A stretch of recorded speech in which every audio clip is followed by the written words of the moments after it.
The Asian koel is a member of the cuckoo order of birds, the cuculiformes. It is found in South Asia, China, and Southeast Asia. It forms a superspecies with the closely related black-billed and Pacific koels, which are sometimes treated as subspecies. The Asian koel is a brood parasite that lays its eggs in the nests of crows and other hosts, who raise its young. They are unusual among the cuckoos in being largely frugivorous as adults. The name koel is echoic in origin, with several language variants. The bird is a widely used symbol in Indian poetry.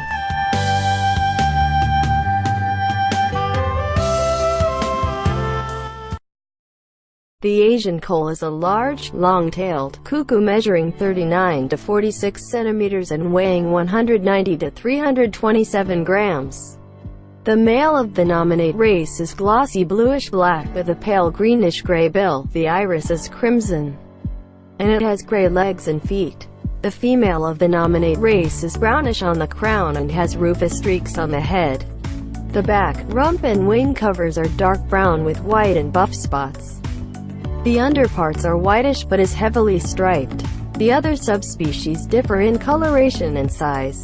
The upper plumage of young birds is more like that of the male and they have a black beak. They are very vocal during the breeding season, March to August in South Asia, with a range of different calls. The familiar song of the male is a repeated coo. The female makes a shrill kick call. Calls vary across populations. They show a pattern of molt that differs from those of other parasitic cuckoos. The outer primaries show a transilient, alternating, ascending molt P9, 7, 5, 1, 0, 8, 6, while the inner primaries are molted in stepwise descending order, 1, 2, 3, 4, Payne citing Stresemann and Stresemann 1961.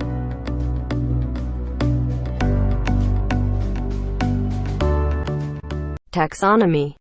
The Asian koel was originally described by Linnaeus as Cuculus scolopaceus based on a specimen he received from the Malabar region. The species has variations within its wide range with several island populations, and a number of taxonomic variations have been suggested. The black-billed koel, E. melanorhynchus, of the Sulawesi region, and the Pacific koel, E. orientalis, of Australasia, are sometimes considered conspecific with the Asian koel, in which case the combined species is known as the common koel, E. scolopaceus. Due to differences in plumage, color of bill and voice, the three are increasingly treated as separate species. Alternatively, only the black-billed koel has been considered as a separate species, or the Asian koel has included all subspecies otherwise included in the Pacific koel, except for the subspecies breeding in Australia, which then has the name Australian koel, E. cyanocephalus. The Asian koel has several geographic forms that have well-marked plumage differences or have been geographically isolated with little gene flow. The following is a list of named subspecies with their distributions and synonyms as given by Payne. Eudynamis scolopaceus, Linnaeus, 1758. Pakistan, India, Nepal, Bangladesh, Sri Lanka, Locatives and Maldives. Eudynamis scolopaceus chinensis, Cabanis and Haina, 1863. Southern China and Indochina, except the Thai Malay Peninsula. Eudynamis scolopaceus Harder T. Ingram, 1912.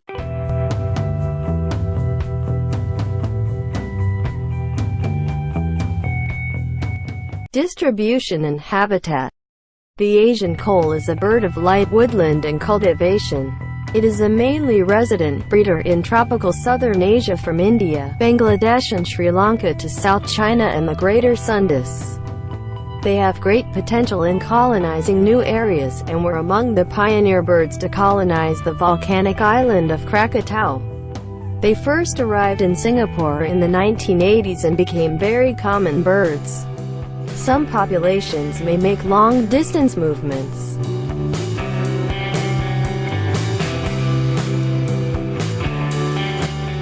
Behavior. The Asian koel is a brood parasite, and lays its single egg in the nests of a variety of birds, including the jungle crow and house crow. In Sri Lanka before 1880 it was only known to parasitize the jungle crow, later shifting to the house crow. A study in India found 5% of Corvus splendens and 0.5% of Corvus macrorhynchus nests parasitized. In Bangladesh they parasitize long-tailed shrike, Lanius shock, common myna, Acridotheres tristis, and house crows Corvus splendens, at about 35.7, 31.2 and 10.8% rates respectively. Host nests at low heights and nearer to fruit trees tended to preferred by koels. In southern Thailand and the Malay Peninsula, koels have shifted host from crows to mynas, Acridotheres sp, as the latter became more common in the late 1900s.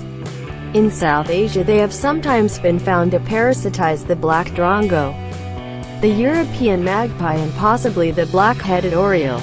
Males may distract the host so that the female gets a chance to lay an egg in the nest. More often, however, the female visits the nest of the host alone. The koel is not known to lay eggs in an empty host nest, and a study in Pakistan found that the first koel eggs were laid, on average, within 1.5 days of the laying of the host's first egg. The chicks of the koel hatched about 3 days ahead of the host chicks. Koels usually lay only an egg or two in a single nest, but as many as 7 to 11 eggs have been reported from some host nests. A female may remove a host egg before laying. Eggs hatch in 12 to 14 days. The young koel does not always push out eggs or evict the host chicks, and initially calls like a crow. The young fledge in 20 to 28 days. Unlike as in some other cuckoos, the young do not attempt to kill the host chicks, a trait that is shared with the channel-billed cuckoos, which are also largely frugivorous as adults. It has been suggested that koels, like some other brood parasites, do not evict the host chicks presumably due to the higher cost of evicting nestmates. A small parasite may not be able to evict large host eggs or chicks from a deep corvid nest without risking starvation and possibly accidental self-eviction. An alternate hypothesis that retaining host chicks might benefit the koel chicks did not gain much support. Adult female parents have been known to feed young koels in the nests of the hosts, a behavior seen in some other brood parasitic species as well. Adult males have, however, not been noted to feed fledglings. The Asian koel is omnivorous, consuming a variety of insects, caterpillars, eggs and small vertebrates. Adults feed mainly on fruit. They will sometimes defend fruiting trees that they forage in and chase away other frugivores. They have been noted to be especially important in the dispersal of the sandalwood tree, Santalum album, in India. Large seeded fruits are sometimes quickly regurgitated near the parent tree, while small seeded fruits are ingested and are likely to be deposited at greater distances from the parent tree. They have a large gape and are capable of swallowing large fruits, including the hard fruit of palms, such as Aranga and Livistona. They have been known to occasionally take eggs of small birds. They feed on the fruits of Cascabella, the bisha, which are known to be toxic to mammals. A number of parasites of the species have been described, including malaria-like protozoa, lice and nematodes.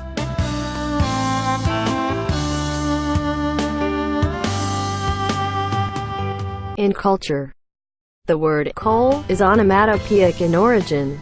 The Sanskrit root is kokila, and the words in various Indian languages are similar, being familiar birds with loud calls. References to them are common in folklore, myth and poetry.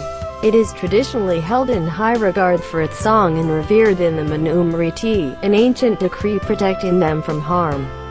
The Vedas, Sanskrit literature dated to about 2000 BC, referred to it as Anya Bapa, which has been translated as that which was raised by others, or sown for others to reap. This has been interpreted as the earliest knowledge of brood parasitism. It has been chosen as the state bird by the Indian Union Territory of Puducherry.